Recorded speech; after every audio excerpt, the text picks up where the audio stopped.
este último módulo de IGRP vamos a ver qué es lo que hay de nuevo en el examen de route en comparación al BSSI.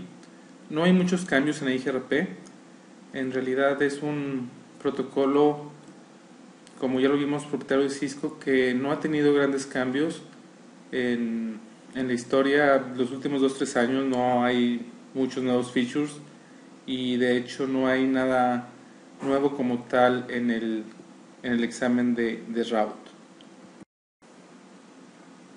Esas son las diferencias que podemos encontrar del examen BSSI al examen de route. La primera es que nos piden cómo podemos configurar IGRP en MPLS. La verdad es de que, como vamos a ver más adelante, es muy sencillo. También nos pide la parte de el peer review de un plan de diseño, el plan de implementación y el plan de verificación. Entonces eso es lo que vamos a ver en este módulo.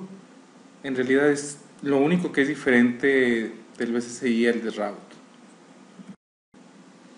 Durante este curso ya vimos cómo configurar IGRP en enlaces de HDLC, en enlaces de Frame Relay, en enlaces de PPP, también en Ethernet.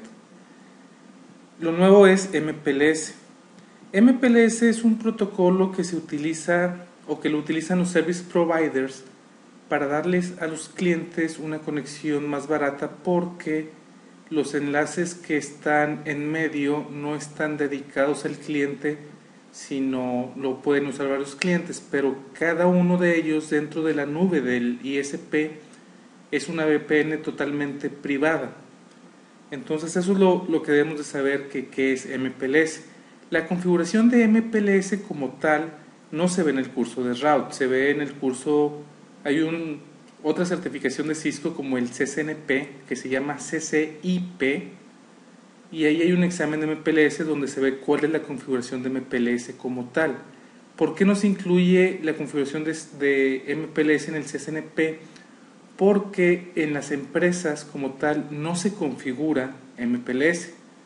Simplemente el service provider nos entrega MPLS, pero no lo configuramos. Para nosotros es totalmente transparente que hay en la nube del ISP. Ahora bien, hay dos tipos de VPNs de MPLS. Pueden ser de capa 2 o de capa 3. Esto sí es importante para nosotros porque la configuración va a ser diferente. En capa 2 tenemos lo que llama la industria ATOM, que significa Any Transport over MPLS, EOMPLS, que es Ethernet sobre MPLS, y está Metro Ethernet, que es lo mismo que Ethernet over MPLS. Estos dos son los mismos. Puse los dos porque el examen, o más bien las guías del examen, hablando de los libros oficiales de Cisco, utilizan mucho la palabra Metro Ethernet, entonces yo esperaría que en el examen apareciera como Metro Ethernet. Entonces, hasta ahorita lo que sabemos es de que MPLS nada más se configura en la parte del Service Provider. Para nosotros nos están entregando, en este caso, un cable Ethernet y nada más que eso. Y tenemos de capa 3, MPLS de capa 3. Como lo maneja el libro de Cisco Press, le llama MPLS VPN. Puede haber otros nombres. Por lo regular aquí en México, por lo regular se dice simplemente MPLS.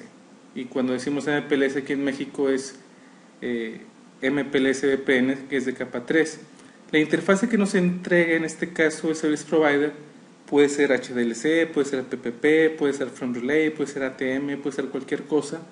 Por lo regular en México lo que entregan es Frame Relay. Entonces, para nosotros es una interfase de Frame Relay como tal, pero en realidad es MPLS VPN que está corriendo sobre Frame Relay. Lo que sí debemos de tener claros hasta este momento es que si es MPLS VPN significa que es capa 3, y si es Metro Ethernet significa que es capa 2. Supongamos este ejemplo en el que tenemos tres sitios, el sitio A, el sitio B, el sitio C, y queremos conectarlo con una tecnología que sea barata. MPLS es muy barato porque, como les comentaba anteriormente, lo que está aquí adentro del Service Provider lo comparten varios clientes. Claro que el tráfico de un cliente no se puede mezclar con otro, y eso es por lo que es una VPN. Entonces vamos a ver qué diferencias hay entre cuando nos entregan un Metro Ethernet que es de capa 2 o cuando nos entregan MPLS en capa 3. Eso es Metro Ethernet. Aquí tenemos los 3 routers de la empresa de nosotros, por ejemplo, y vemos que dice CE. CE es un término usado en MPLS y significa Customer Edge, que es el borde del cliente, es el router que va directamente conectado al ISP. Ese es lo que significa CE, Customer Edge. En la parte del Service Provider vemos routers que dicen PE, como se podrán imaginar es Provider Edge. Este es el router frontera del proveedor de servicios o del ISP.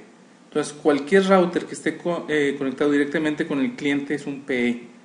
Cualquier otro router que esté en medio, pueden ser muchos, que no están conectados con clientes, son los provider, la P de provider. Entonces esa es la única acrónimos que se deben de saber para MPLS, para este examen. Ahora bien, cuando el Service Provider nos entrega MPLS en capa 2, Metro Ethernet, eso quiere decir que esta parte de aquí, el Provider Edge, no va a tener dirección IP. Nos está entregando capa 2. Eso quiere decir que la dirección IP que se encuentre aquí y la que se encuentra acá están en la misma subred. Puede ser, por ejemplo, que esta es la 192.168.1.1 y esta es la 192.168.1.2. Entonces, estos están en la misma subred. Eso quiere decir que nosotros vamos a hacer una adyacencia de IGRP, si queremos correr IGRP, entre mi ruteador de un sitio hacia mi ruteador de otro sitio. El Service Provider no va a estar corriendo IGRP con nosotros porque es capa 2 lo que nos está entregando. Y si nos está entregando capa 2, quiere decir que aquí no hay una dirección de IP con la que podamos hacernos neighbors. Igualmente este con este se va a hacer neighbor, este con este se va a hacer neighbor. Entonces, en capa 2 de esa manera funciona. Cuando el Service Provider nos entrega capa 3 o MPLS VPN, eso quiere decir que la dirección IP de aquí va a estar en la misma subred que la dirección IP del Provider Edge. Eso quiere decir que no podemos hacer un neighbor directamente desde este router hasta este router. El neighbor tiene que estar directamente conectado, y en este caso directamente conectado en capa 3. Entonces en este caso el Customer Edge, este router debe ser neighbor del Provider Edge. ¿Eso qué implica para el Service Provider? Para el Service Provider implica de que se tiene que poner de acuerdo con el cliente qué sistema autónomo se va a usar, qué dirección IP se va a usar de aquí a aquí para que estén en el mismo segmento y se pueda hacer el neighbor. Eso implica que el Provider Edge va a tener una tabla de ruteo para el cliente del que estamos hablando. Estos equipos, cuando se utiliza MPLS, pueden tener varias tablas de ruteo diferentes. Esto es importante el saber, no saber exactamente cómo se configura, porque como les digo, eso no es parte del examen, pero lo que sí debemos de saber es de que el Service Provider tiene ruteadores que están corriendo MPLS y eso implica que pueden tener tablas de ruteo diferentes para cada cliente. Imagínense que el cliente este de aquí utiliza la 192.168.1.0 diagonal 24 y hay otro cliente que tal vez también esté conectado a este router por acá y también está utilizando esa dirección IP idéntica. Entonces no puede combinar el tráfico de ambas aunque sea la misma dirección IP. Entonces utiliza algo que se llama VRFs y no es otra cosa más que una tabla de ruteo diferente. Imagínense como que si este ruteador es un ruteador virtual y el ruteador físico puede tener varios ruteadores virtuales y cada uno maneja un cliente. Es por eso que les digo que es mucho más barato contratar MPLS, porque el provider, un mismo router lo puede usar para varios clientes. A nosotros no nos importa todo esto, porque nosotros lo único que nos va a importar es hacer una relación de neighborship de EIGRP entre este router de aquí y este router de acá. Nosotros debemos de confiar que el Service Provider va a anunciarle las redes por EIGRP aquí y acá, lo que nosotros denunciamos aquí. ¿Y cómo lo va a hacer? Lo va a hacer por medio de MPLS. Como se podrán imaginar, es lo mismo para OSPF, es lo mismo para BGP, es lo mismo para cualquier protocolo de ruteo. Hablando de cómo se configura, la verdad es de que no es nada diferente cómo se configura EIGRP, si es MPLS o si es Frame Relay o si es HDLC o si es PPP. Es exactamente igual, no existe ninguna diferencia. Lo único que debemos de tener claros es de que si nos están entregando capa 2 o capa 3. Si nos están entregando capa 3, quiere decir que tenemos que hacer el neighbor con el Service Provider, y si nos están entregando capa 2, significa que vamos a hacer el neighbor entre nuestros mismos routers, pasando por capa 2 por el Service Provider. La siguiente parte es la parte de diseño de EIGRP, hablando del peer review. Recuerden que Cisco espera de un CCNP no que haga el diseño, simplemente que lo revise. ¿Qué es lo que podemos revisar de un diseño? Supongamos que nos entregan el diseño para que nosotros lo revisemos y vemos que en las metas de diseño existe el que las tablas de ruteo sean pequeñas, es decir, de que no tengamos en la tabla de ruteo muchas entradas, que sean pocas, y eso siempre va a ser bueno para el ruteador porque va a ocupar menos memoria, va a ocupar menos CPU. Limitar el número de queries de EIGRP, eso también nos va a ayudar a que el CPU se vaya abajo. Entonces, eso es lo que nos piden en el diseño. Limitar el ancho de banda que usa EIGRP en los links de WAN. Y por último, que la métrica de EIGRP debe ser dinámica para que los links que sean menos usados puedan ser utilizados cuando haya congestión en la red en los otros links que sean más grandes. Si tenemos, por ejemplo, para llegar a cierto router un link de 10 megas y un link de 1 mega, obviamente EIGRP va a escoger el de 10 megas por default y el de 1 mega nunca lo va a tocar a menos de que cambiemos la métrica de EIGRP. Si a nosotros nos dicen eso, nosotros como CCNPs de que ya sabemos cómo funciona EIGRP, ¿qué es lo que le podemos dar como comentarios al que diseñó? Es lo que podemos decirle. Podemos usar sumarización para que las tablas de ruteo sean más pequeñas, pero eso implica que el plan de direccionamiento de IP debe estar listo para eso, es decir, el plan de IP de qué IPs van a estar en cada sitio, en cada router, detrás de cada router, deben estar acomodados de cierta manera para que la sumarización sí vaya a funcionar, es decir, para que en realidad podemos tener una tabla de ruteo pequeña con la sumarización y que no haya loops en la red. Hay que recordar que se configura en la interfase y que crea una ruta desde la null 0 cuando es una sumarizada. Debemos de recordar que la distancia administrativa de EIGRP para sumarizadas es 5 y que solamente se recomienda usar sumarización en los bordes del sistema autónomo. Esos son el tipo de comentarios que podemos hacer. Eso es lo que nos pueden preguntar en el examen. Todo esto, lo que viene aquí, ya lo sabemos. Pero, por ejemplo, tal vez no estaríamos preparados para una pregunta de ¿cómo podemos tener una tabla de ruteo pequeña? Esa es la respuesta. Y la respuesta sí la sabíamos, pero a lo mejor no con este tipo de pregunta. Entonces, cada que estudiemos un tema en este curso debemos estar pensando en ese tipo de cosas que nos pueden preguntar de diseño. Limitar el número de queries de EIGRP. ¿Cómo lo logramos? Podemos usar el comando stop. Hay que recordar de que si usamos el comando stop y está la sumarización automática, eso va a implicar que va a mandar la sumarizada y todas las interfaces conectadas. Eso es lo que va a anunciar. También debemos de saber de que esto es recomendado solamente en los routers que son stop. La tercera, limitar el ancho de banda de la WAN en el uso de EIGRP. Por default sabemos que IGRP puede usar hasta el 50% del ancho de banda, pero esto puede ser configurado. De hecho, podemos ponerlo que use más del 100%, podemos decirle que use el 200%, el 300%. Lo que sí hay que tomar en cuenta es de que si no hay suficiente ancho de banda para IGRP, las adyacencias se van a estar cayendo. Entonces es algo que debemos de comentar al que está diseñando. Por último, nos dicen que debemos de cambiar la métrica para que utilice también la variable que se llama utilización. Sabemos que IGRP por default nada más utiliza el ancho de banda y el delay, no utiliza la utilización en su fórmula por default, pero podemos hacer que sí lo haga. Entonces, ¿qué debemos de decirle al que está diseñando?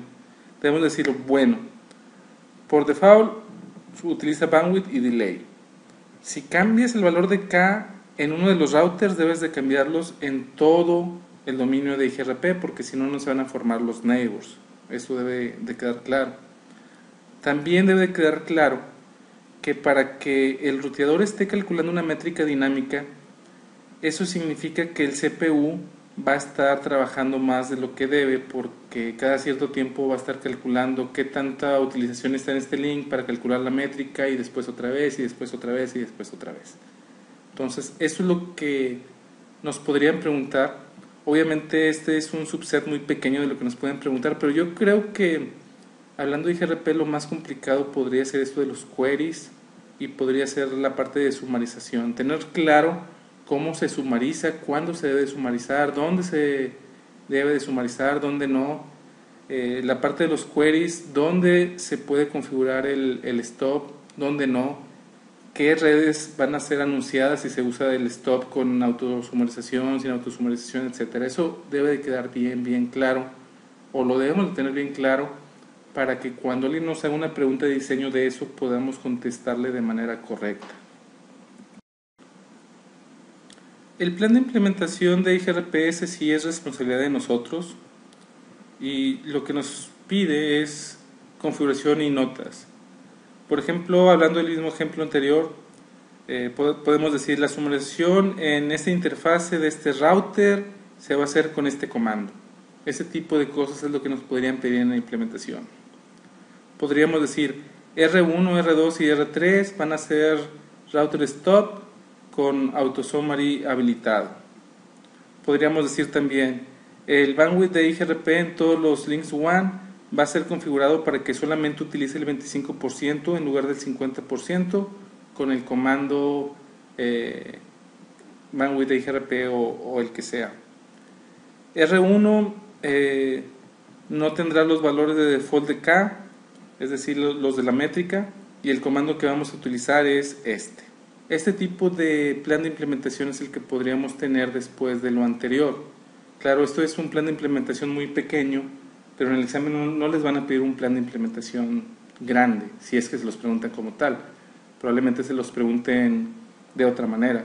Se requiere sumarización en esta interfase, ¿cuál es el comando que pondrías? Así de fácil podría ser la pregunta. O ¿en qué routers debería de estar como stop? Pues en el R1, R2 y R3. ¿Cuál es el comando para configurar que el ancho de banda que puede utilizar IGRP sea máximo el 25%? Pues es este comando, etcétera.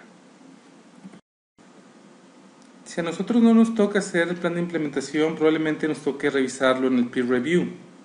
Entonces, ¿qué es lo que podríamos preguntar? Podríamos preguntar, ¿qué pasa si en la sumarización que hicimos, después de que hicimos la sumarización, el cliente necesita agregar direccionamiento, y a lo mejor va a tener que agregar direccionamiento que no se puede sumarizar? Podríamos decir, ¿qué pasa si el router stop necesita anunciar menos rutas que las que va a anunciar por default? Podríamos preguntar, ¿por qué modificaste el valor de bandwidth de default de IGRP? Podríamos decir también, ¿por qué modificaste el valor de cada IGRP solamente en uno de los routers y no en todos? ¿Cuáles son las posibles respuestas a estas preguntas? Una respuesta al primero de la sumarización es el, el cliente sabe qué rango de direccionamiento debe de usar y se quedó un direccionamiento para uso futuro, etcétera. Si no, una ruta adicional va a tener que estar en la tabla de ruteo y eso lo sabe el cliente. ¿Qué pasa con si no queremos anunciar todas las rutas? Bueno, esas pueden ser filtradas, el cliente ya sabe de eso. ¿Por qué modificaste el valor de bandwidth del delay? Bueno, esto se configuró para que tuviera menos ancho de banda IGRP y en una prueba de concepto se mostró que el 25% era más que suficiente.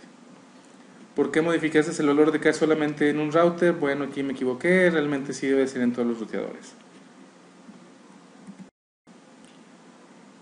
Por último, el plan de verificación. ¿Cómo vamos a verificar que en realidad lo que configuramos está funcionando? Para la ruta que fue sumarizada con un show IP route debe ser más que suficiente.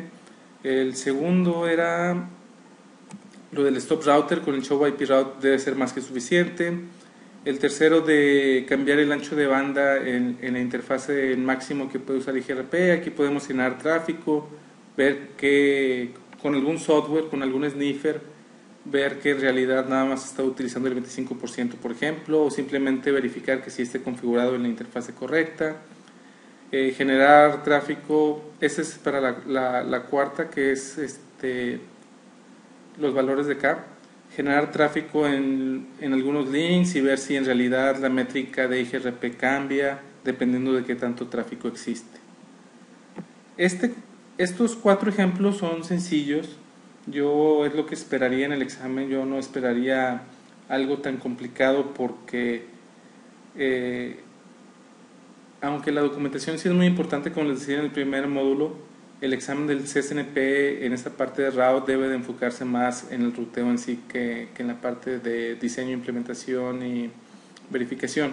Con esto no estoy diciendo que no estudien esto.